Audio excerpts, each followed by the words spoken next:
జర్నలిస్టులు ఎదుర్కొంటున్న పెండింగ్ సమస్యలను పరిష్కరించేందుకు ప్రభుత్వం చర్యలు తీసుకోవాలని Andhra Pradesh working journalist federation APWJF నాయకులు డిమాండ్ చేశారు. ఏపీడబ్ల్యూజేఎఫ్ రాష్ట్ర కమిటీ పిలుపు మేరకు జిల్లా కమిటీ ఆధ్వర్యంలో శుక్రవారం ఒంగోలు కలెక్టరేట్ వద్ద జర్నలిస్టులు నిరసనను చేపట్టారు.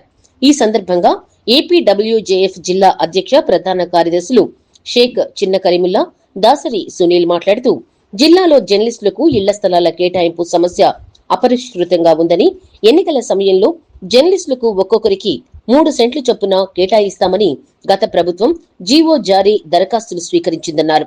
వారికి స్థలం కేటాయించడంతో పాటు ఇళ్ల నిర్మాణానికి చర్యలు తీసుకోవాలన్నారు. జర్నలిజం వృత్తి ప్రమాదంలో పడిందని, ఉద్యోగ భద్రత, పని పరిస్థితులు, ఇతర సదుపాయాలు అధ్యయనంపై వీలుగా ప్రభుత్వం మీడియా కమిషన్ ఏర్పాటు చేయాలని కోరారు. రాష్ట్రంలో పెన్షన్ పథకం అమలు పరిశీలించేందుకు ఒక కమిటీని నియమించాలని కోరారు. రాష్ట్ర నాయకులు గొట్టిపాటి నాగేశ్వరరావు, ఎస్వి బ్రహ్మం మాట్లాడుతూ పెండింగ్ సమస్యలు పరిష్కారానికి ప్రభుత్వం చర్యలు తీసుకోవాలని, లేకపోతే దశల వారీ ఉద్యమాన్ని ప్రకటిస్తామని హెచ్చరించారు. అనంతరం కలెక్టరేట్ ఈవో రవికుమార్ ని కలిసి వినతి పత్రం అందజేశారు.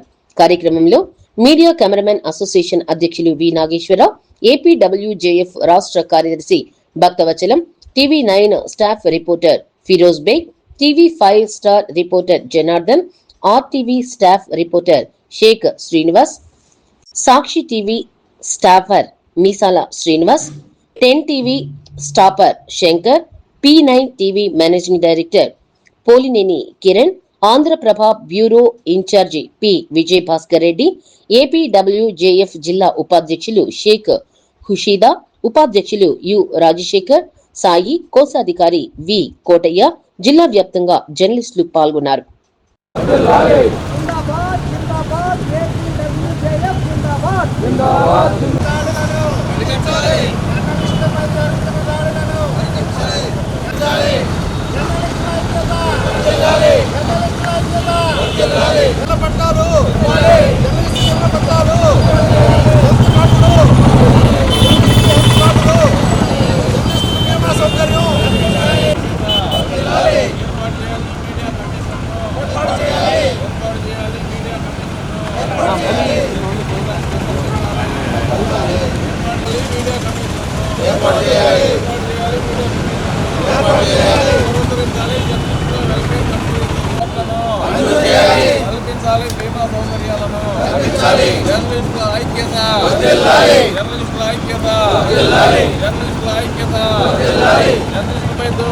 కాపాడండి మీడియా స్వేచ్ఛను, కాపాడండి పత్రికా స్వేచ్ఛను, కాపాడండి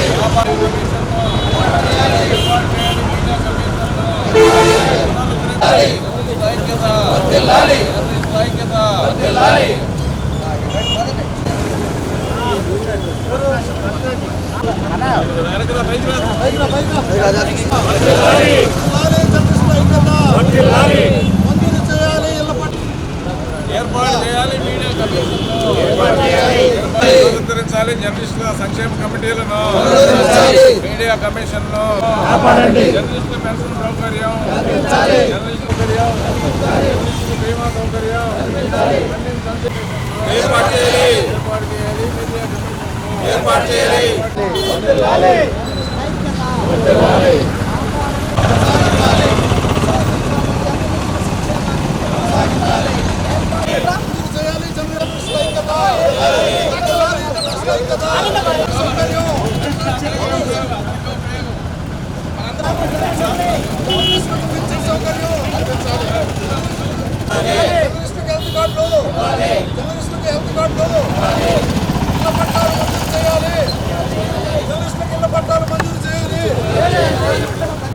ప్రభుత్వాలు ఎన్ని మారినప్పటికీ కూడా జర్నలిస్టుల ఐక్యత కోసం ప్రతిసారి పోరాడాల్సిన పరిస్థితి ఏర్పడుతున్నది.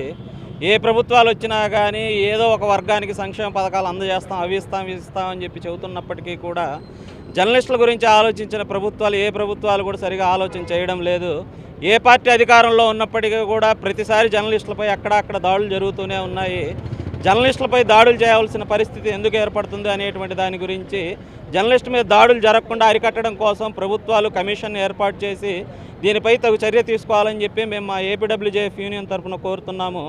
అదేవిధంగా ఎన్నో సంవత్సరాలుగా అపరిష్కృతంగా ఉన్నటువంటి జర్నలిస్టుకి ఇళ్ల స్థలాలు అనేటువంటి అంశాన్ని ప్రభుత్వం ఈసారైనా కానీ ఈ ప్రభుత్వం అయినా కానీ ఈసారి గట్టిగా ఆలోచన చేసి జర్నలిస్టులందరికీ అర్హులైనటువంటి ప్రతి జర్నలిస్టుకు కూడా రాష్ట్రంలో ఉన్నటువంటి ప్రతి ఒక్కరికి కూడా ఇళ్ల స్థలాలు మంజూరు చేసి వాళ్ళకి సపోర్ట్ చేయవలసిందిగా ప్రభుత్వాన్ని మేము కోరుతున్నాము. అదేవిధంగా గతంలో ప్రభుత్వం తరపున ఒక మాసపత్రికను నడిపేటువంటి వాళ్ళు ఆ మాసపత్రికను తర్వాత క్లోజ్ చేయడం జరిగింది. దాన్ని మరలా పునరుద్ధరించాలని చెప్పి మేము కోరుతున్నాము. అదేవిధంగా ఒక కమిషన్ను ఏర్పాటు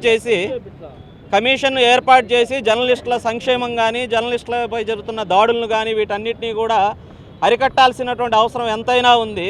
జర్నలిస్టుల ఐక్యత కోసం జర్నలిస్టుల సమస్యల గురించి ఏపీడబ్ల్యూజేఎఫ్ ఎంతవరకైనా కానీ పోరాడుతుందని చెప్పి ఈ సందర్భంగా మేము తెలియజేస్తున్నాము.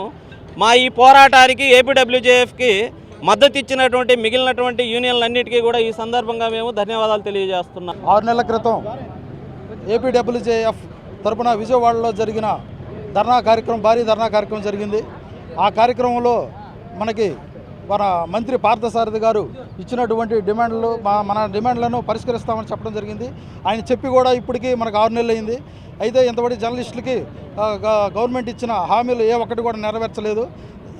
దానికి గాను రాష్ట్ర కమిటీ పిలుపు మేరకు మనం ఈరోజు ఈ కార్యక్రమాన్ని ఇక్కడ చేసుకోవడం జరుగుతుంది. ఇప్పటికైనా ప్రభుత్వం కళ్ళు తెరిచి జర్నలిస్టుల సమస్యలను అన్నింటినీ ఒక్కొక్కటి పూర్తి చేసుకుంటూ రావాలి. హెల్త్ కార్డు విషయంలో అయితేనేమి, ఇళ్ల పట్టాల విషయంలో అయితేనేమి, పింఛన్లు మంజూరు చేయడం విషయంలో అయితేనేమి, కమిషన్ ఏర్పాటు చేయడం విషయంలోనే ప్రభుత్వం త్వరపడి ఈ కార్యక్రమాన్ని పూర్తి చేయాల్సిందిగా మేము డిమాండ్ చేస్తున్నాం. ఈరోజు Andhra Pradesh working journalist federation, Andhra Pradesh broadcast union journalist union ఆధ్వర్యంలో రాష్ట్ర వ్యాప్తంగా రాష్ట్ర కమిటీ పిలుపు మేరకు డిమాండ్స్ డే సందర్భంగా రాష్ట్ర పిలుపు మేరకు మేమందరం కూడా ఈరోజు అన్ని జిల్లాల్లో రాష్ట్ర వ్యాప్తంగా ఏర్పాటు చేయడం జరిగింది.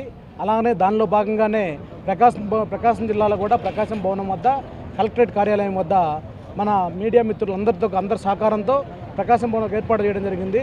మనం గతంలో దాదాపు ఒక 6 నెలల క్రితం విజయవాడలో పెద్ద మహాసభ నిర్వహించున్నాము. ఆ సభకి మంత్రులు అందరూ రావడం జరిగింది. దాంట్లో ఒక ఆంక్షల మేరకు అప్పుడు మనకు ఉన్న అక్రిడేషన్ కమిటీలో కానీ కొన్ని హామీలన్నీ కూడా నెరవేర్చడం జరిగింది. ఇప్పుడు ప్రజెంట్ దాదాపు 2 సంవత్సరాలు అయింది కాబట్టి గౌరవ ముఖ్యమంత్రులు చంద్రబాబు నాయుడు గారు కానీ అట్లానే మన సమాచారకు సంబంధించి పార్థసారథి గారు మంత్రి గారిని కానీ మేమందరం ఒకటే విన్నవిస్తూ ఉన్నాం. సార్, నిష్కలంగా ఉన్న జర్నలిస్టుల సమస్యలు చాలా రోజుల నుంచి అట్లానే మెరిగిపోతూ ఉన్నాయి. వాటన్నిటిని కూడా పరిష్కారం దిశగా ఈ ప్రభుత్వమైనా చూస్తుందని జర్నలిస్టులు చాలామంది చాలా రోజులుగా గత 2 సంవత్సరాలుగా ఎదురు చూస్తూ ఉన్నారు.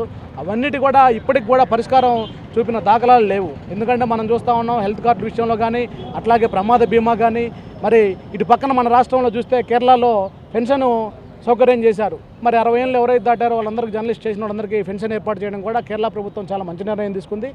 అలానే మన రాష్ట్రంలో కూడా మన మిత్రులు చాలామంది అనేక మంది జర్నలిస్టులు ఇబ్బంది పడుతూ ఉన్నారు కాబట్టి వాళ్ళకు కూడా పెన్షన్ సౌకర్యం కల్పించి అట్లానే ఎవరైతే అక్రిడేషన్ జర్నలిస్టులు అందరికీ కూడా మొత్తం ప్రమాద బీమా కానీ హెల్త్ కార్డ్స్ కానీ ఇవన్నీ వచ్చే విధంగా ప్రభుత్వం కోరాలని వాళ్ళని మేము విన్నవిస్తూ ఉన్నాం.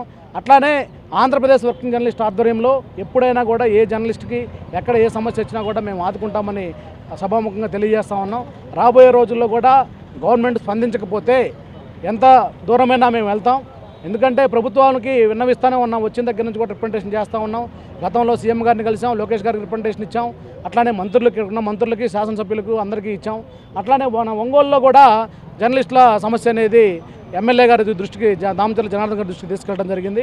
అది కూడా ఆయన పరిశీలిస్తూ ఉన్నాడు. మరి దాని మీద కూడా మనం అందరం కలిసి కూడా ఒక సంయుక్తంగా ఆయనతో కలిసి దాన్ని పరిశీలిస్తూ ఉన్నాం. అది కూడా ఒక 1-2 నెలల్లో కూడా మనందరికీ కూడా మంచి శుభవార్త వచ్చే అవకాశం ఉంది. అట్లానే ప్రెస్ క్లబ్ విషయానికి వస్తే కూడా అది కూడా ఆయనతో మాట్లాడున్నాం. అది కూడా పూర్తి చేయడానికి అందరి నగరంలో ఎవరికి కూడా కెమెరామెన్లకు వాళ్ళందరికీ ఇబ్బంది లేకుండా అక్కడ ఫీడ్ పెట్టుకోవడానికి కానీ సిస్టమ్స్ కానీ అనేక రకాలుగా కెమెరామెన్ అసోసియేషన్ తరపున కానీ వీళ్ళందరి ద్వారా అందరం కలుపుకొని అందరం కలిసికట్టుగా పనిచేసి ఇవన్నీ కూడా మన జర్నలిస్టులకు ఏవైతే సమస్యలు ఉన్నాయో అన్ని పరిష్కరించే దిశగా ముందుకెళ్తుందని నేను తెలియజేస్తూ ఈ అవకాశం ఇచ్చినటువంటి జర్నలిస్ట్ మిత్రులందరికీ కూడా ధన్యవాదాలు చెప్తా ఉన్నాను. ఆంధ్రప్రదేశ్ వర్కింగ్ జర్నలిస్ట్ ఫెడరేషన్ ఆధ్వర్యంలో రాష్ట్ర వ్యాప్త పిలుపులో భాగంగా జర్నలిస్టుల డిమాండ్స్ డేను నిర్వహించడం జరిగింది. ఇందులో ప్రధానంగా చూసినట్లయితే మార్చి 4వ తేదీన విజయవాడలో జర్నలిస్టులందరూ పెద్ద ఎత్తున ర్యాలీ చేసిన సందర్భంగా సమాచార శాఖ మంత్రి కొన్ని ఫెడరేషన్కి హామీలు ఇవ్వడం జరిగింది. ఆ రోజు వాటిలో కొన్ని అమలైనవి, ఇప్పటికి ఇంకా కొన్ని అమలు కాలేదు. ఏదైనప్పటికీ ప్రభుత్వం మారినప్పటికీ కొన్ని కమిటీలు పునరుద్ధరించడం కానీ జర్నలిస్టుల సంక్షేమానికి సంబంధించినటువంటి కమిటీలని వెంటనే ఏర్పాటు చేసి సంక్షేమ పథకాలు అమలు చేయడంలో కొంత నిర్లిప్తత అయితే కనిపిస్తూ ఉంది. దీన్ని వెంటనే జర్నలిస్టులు అనేక ఇబ్బందులు పడుతూ ఉన్నారు. 3 సెంట్లు ఇళ్ల స్థలాలు హామీ ఇచ్చున్నారు, వాటిని ఎక్కడా కూడా మంజూరు చేయలేదు. వాటిని వెంటనే జర్నలిస్టులందరూ కూడా అర్హులైన జర్నలిస్టులందరూ కూడా ఇళ్ల స్థలాలు తక్షణం ఇవ్వాలి. జర్నలిస్టుల మీద దాడుల విషయానికి వచ్చినట్లయితే భారతదేశం 157వ స్థానంలో ఉంది. ఇది చాలా ఆందోళనకరమైన విషయం. అంటే జర్నలిస్టుల పట్ల ఎలాంటి పరిస్థితి ఉందో అర్థం చేసుకోవచ్చు. కాబట్టి వీటన్నిటిని అధ్యయనం చేయడానికి ఒక మీడియా కమిషన్ ఏర్పాటు చేయాలని చెప్పేసి కోరడం జరిగింది. అదేవిధంగా కీలకమైన విషయం ఏమిటంటే చాలా రాష్ట్రాల్లో జర్నలిస్టులకు పెన్షన్లు ఇస్తున్నారు. 10,000, 15,000 కేరళ కానీ బీహార్ కానీ కొన్ని రాష్ట్రాల్లో పెన్షన్లు ఇస్తున్నారు. రాష్ట్ర ప్రభుత్వం కూడా దీని మీద సానుకూలంగా ఆలోచించి జర్నలిస్టులు రిటైర్ అయినాక ఎటువంటి ఆదాయాలు ఉండవు కాబట్టి వాళ్ళకి కనీసం 10,000 రూపాయలు పెన్షన్ ఇవ్వాలని చెప్పేసి మేము డిమాండ్ చేస్తున్నాం. ఈ జర్నలిస్టులకి రిటైర్ అయినాక 58 ఏళ్ళు దాటినాక జర్నలిస్టులందరికీ కూడా పెన్షన్ సౌకర్యం రాష్ట్ర ప్రభుత్వం కల్పించాలి ఇతర రాష్ట్రాల మేరగా. దానికోసం మీడియా పట్ల సానుకూలంగా ఉండే ప్రభుత్వంగా చెప్పుకుంటా ఉన్నారు. తెలుగుదేశం ప్రభుత్వం మీడియా పట్ల సానుకూలంగా ఉంటుందనే ఒక ప్రచారం కూడా ఉంది. కాబట్టి సీఎం గారు జర్నలిస్టులకు సంబంధించిన అన్ని విషయాలని సానుకూలంగా స్పందించి నిర్ణయాలు తీసుకోవాలని చెప్పేసి కోరుతున్నాం.